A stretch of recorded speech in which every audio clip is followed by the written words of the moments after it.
Gesell Tobías sin duda es un periodista que ha comenzado a destacar a nivel de Latinoamérica porque nos plantea propuestas sumamente innovadoras en torno a lo que significa el aprovechamiento de la nueva tecnología en lo digital. Y hoy los podcasts, que son también un elemento innovatorio para el tema de la comunicación, se convierten en un elemento fundamental para quienes tienen problemas de llegada de la tecnología, pero sobre todo el Internet. Eso significa que los poblados rurales, que son los que más sufren de estos problemas, se convierten en una alternativa de solución. Jessel, qué gusto realmente desde La Voz de América poder, primero, conocerte desde la Amazonía peruana en la región Ucayali y otro, poder seguir hablando del crecimiento de todo este avance tecnológico que nos ha dejado como consecuencia la post-pandemia. Efectivamente, bueno, muchas gracias por esta oportunidad. Como tú muy bien los decías, uno de los mensajes que yo he querido traer a esta cumbre tan maravillosa que no quiero dejar de decir que tengo esta sensación que yo he aprendido mucho más de lo que he venido a mostrar. Ujú, Siento que me llevo mucha información muy valiosa. Pero hablando sobre el tema, lo que intento transmitir es que hay nuevas tecnologías, ujú, que es una era que estamos conociendo popularmente como una era digital, ujú. y que en esta era digital tenemos que transformarnos, adaptarnos, pero no todo es tan malo, sacarle provecho, porque cuando en el pasado hemos tenido agrupadas a tantas personas de todas partes del mundo en una misma plataforma, nunca. Ahora tenemos la oportunidad de llegar a toda esta audiencia. Imaginémonos, por ejemplo, gente de Puyo, en donde nos encontramos, que ya no vive aquí, que está en Estados Unidos, en Europa, en otras partes de América Latina, y a las cuales de todos modos podemos llegar con nuestro contenido porque el formato es digital. Ujú. Entonces, ¿cómo podemos aprovechar estas tecnologías para contar muchas de estas historias que habían estado por cualquier razón encerradas, que habían sido parte únicamente de esta comunidad, pero que no se pueden dar o no se habían podido dar a conocer afuera? Bueno, con, por ejemplo, formatos como el podcast, ahora podemos crear una audionoticia o podemos crear un programa completo con muchos episodios contando una historia que puede ser triste como la contaminación de los ríos o positiva, como que ahora me enteré que hay jugadores de la Amazonía en la selección de Ecuador, que no sabía. Entonces, ese tipo de información ahora la podemos compartir a más personas utilizando las nuevas tecnologías. De hecho, hay poblados que no tienen acceso a la banda ancha. En Perú, la pandemia nos resfregó en la cara la triste realidad en la que el Estado peruano no ha podido todavía atender las necesidades básicas insatisfechas y la no presencialidad nos enrostró que el acceso a la comunicación todavía sigue siendo falente. Entonces, ¿cómo hacer para que cuando quieres, por ejemplo, presentar un video y no puede llegar justamente por los temas Ujú. difíciles de accesos a la comunicación? Bueno, con el tema, por ejemplo, de podcast, volviendo a este formato. Que ahí si creamos un podcast, que es un audio, es un archivo digital que podemos manipular de distintas formas y lo mandamos por WhatsApp. Pero me dices, no, pero es que a veces no hay internet, a veces sí. Ok, lo guardo en mi teléfono, lo descargo en mi teléfono y en ese momento ya no necesito tener internet para poderlo escuchar. En el momento que me dé la gana lo puedo mandar y cuando esta persona tenga internet en algún momento, entonces le va a poder llegar ese audio y lo va a poder descargar. Es decir, no hay una prisa, como ocurre con el noticiero, no me lo voy a perder, como ocurre en el noticiero tradicional, que si no llego a las 7 de la noche en punto a ver el noticiero, me lo perdí. Ujú. Existen todas estas formas de manipular este archivo, de modo que podemos llegar a más personas, incluso si la penetración del Internet es todavía muy débil. Ahora, ¿cómo hacer atractivo un podcast que llame la atención y que no solamente se convierta en una radionovela, que es la que la historia nos la ha vendido de esa manera? Mira, no hay una fórmula específica, pero para mí lo más importante es conocer a la audiencia.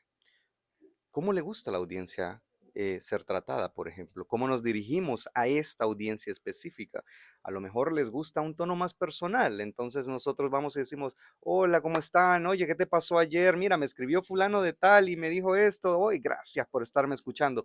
A lo mejor no les gusta eso, porque lo sienten muy coloquial y quieren algo más formal. Entonces decimos, nos encontramos aquí en este lugar tratando de cubrir la cumbre de amazónica de periodismo y cambio climático. Entonces, ¿qué tenemos que hacer? Conocer a nuestra audiencia. ¿Qué además, qué les gusta a ellos? ¿De qué les gusta hablar? Imagínate que nosotros queremos venderles las historias del cambio climático, pero a ellos no les interesa el cambio climático. Pero entonces, ¿qué tal si les decimos, y sabes qué? Buscando ahora, justo en el taller estaba buscando qué es lo que más está buscando la gente ahora mismo en la información, de información en los buscadores como Google, fútbol. Ujú. Por ahí una razón muy natural ahora mismo. Todo el mundo está buscando Copa del Mundo, fútbol, selección Perú, selección Ecuador.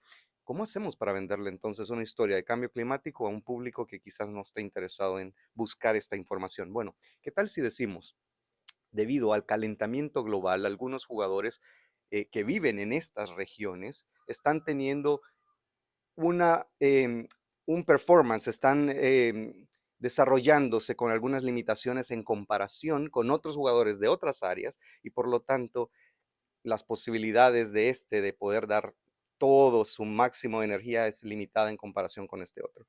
Y empezamos a meter, ¿por qué? ¿Por qué ocurre esto con estos jugadores? Porque viven en una zona en donde el calentamiento global empieza a afectarles. Por ejemplo, brevemente me estaban contando ayer que en la zona en donde estamos está el río Puyo y que hay al final del río hay unas comunidades que los niños se bañan en el río y pasan en el río y resulta que estos niños no crecen. ¿Por qué? Porque están llenos de parásitos, porque el río está contaminado. Entonces, ¿qué hay si empezamos hablando en el contexto de nuevo del fútbol y de los deportes y diciendo que los niños de Puyo nunca podrán llegar a un mundial? Nunca podrán ser jugadores profesionales. ¿Por qué? Porque hay un río que los está... Metimos el elemento deportes, que es lo que la gente está buscando, para contar una historia de cambio climático. Ujú. Entonces, ser muy creativos y darle, ofrecerle a la audiencia lo que ellos están buscando, pero al mismo tiempo poder nosotros filtrar nuestro mensaje. La Voz de América busca contenidos altamente vinculados al medio ambiente y de hecho Latinoamérica es un público objetivo muy fuerte. La Amazonía en particular en Latinoamérica tiene realidades casi comunes. Sin ninguna duda, o sea, la realidad de la Amazonía es, ayer lo escuchábamos, es muy similar en las distintas comunidades. Ellos están preocupados por proteger el medio ambiente, pero al mismo tiempo quieren que la gente, porque hablar de Amazonía no debería de ser solo la gente de la Amazonía la que lo hable. ¿Por qué? Porque, bueno, el Amazonas nos proporciona una mejor calidad de aire a todo el mundo. Es que Ujú, todos respiramos. ujú. Y para tener aire de calidad necesitamos que el Amazonas exista. Entonces, yo creo que es importante, y eso es lo que estamos intentando hacer, es trasladar el tema, un tema que parece muy local, trasladarlo a una audiencia que parece ajena a este tema. Yo vivo en una ciudad, en Washington, no me interesa si la Amazonía tiene un problema o no, porque yo tengo todos los recursos que necesito. No, no es así. Entonces, ¿cómo hacemos esa transición? Bueno, involucrándolos, haciéndoles ver de que el problema también les puede afectar a ellos. ¿Cómo lo hacemos? Hablemos del cambio climático, por ejemplo. Estamos hablando de cambio climático, sin embargo, nos olvidamos que también hay ríos importantes que cruzan la Amazonía peruana y la Amazonía de Ecuador, Ujú. desde el río Pastaza, desde el río Ucayali, el río Amazonas, que termina en el Océano Atlántico. Sin embargo, no estamos relacionando a otro de los grandes problemas dentro del marco del cambio climático, como es lo hídrico, el recurso hídrico. ¿Qué pasa cuando, en el caso de Ucayali, hay dos quebradas como Yumantay y Manantay altamente contaminadas por la explosión demográfica y que son vertientes del Ucayali? El Ucayali termina en el Amazonas, la ciudad de Iquitos, la gran problemática que ha tenido es que la planta procesadora justamente de todo lo que es el vertiente de la ciudad también termina contaminando al río Amazonas y el Pastazat también contamina al Amazonas. Es decir, ya no estamos hablando de un problema solamente de Amazonía en Perú, sino ya estamos hablando de un problema binacional que finalmente termina afectando a dos países O más, o porque ¿qué más. hay, por ejemplo, qué hay si estas aguas contaminadas empiezan a Y pasan por generar, Brasil, y pasan por Brasil y qué hay si definitivamente. generan un nuevo virus? una Exacto. nueva enfermedad, una nueva gripe, algo que todavía no conocemos, un virus que se puede ampliar por todo el mundo, Ujú, que hay además, por ejemplo, entonces de esa forma relacionamos esta historia que parece local con alguien que puede vivir muy lejos. ujú, Por ejemplo, tú hablabas de los ríos contaminados, ¿qué hay? De si estos ríos empiezan a provocar la falta de agua potable y entonces las personas ya no tienen más agua para consumir y qué van a empezar a hacer, a migrar, y estas migraciones empiezan a afectar a Estados Unidos, a las potencias del mundo, a Europa, mm, mm, ya me empieza a afectar a mm, mí, ¿me ¿se entiendes? da cuenta? Entonces, ¿qué hay que hacer? Estas historias que parecen locales, hay que relacionarlas con las personas, hay que decirles, no, es que aunque tú creas que estás en una burbuja, en realidad te puede afectar. Ujú, correcto. Recomendaciones. El papel que debemos de cumplir los hombres de prensa que aún nos mantenemos en lo analógico cuando lo digital nos está pisando los talones y nos indica de que hay todo un mundo por delante y un brillante proceso de oportunidades para todos. Sí, yo creo que es hora de experimentar, es hora de tener valor y experimentar. Estamos en un proceso de experimentación.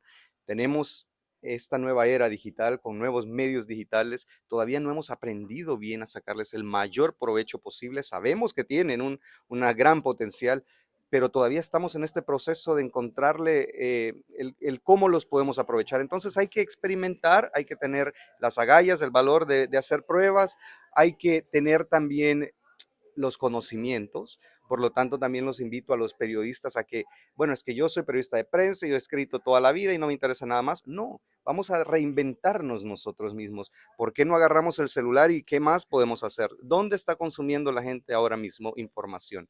En el celular, deslizando, pasando información, viendo. Si están allí y nosotros queremos quedarnos escribiendo en el periódico de papel, no vamos a poder llegar a ellos. Así que reinventémonos, informémonos, aprendamos y experimentemos.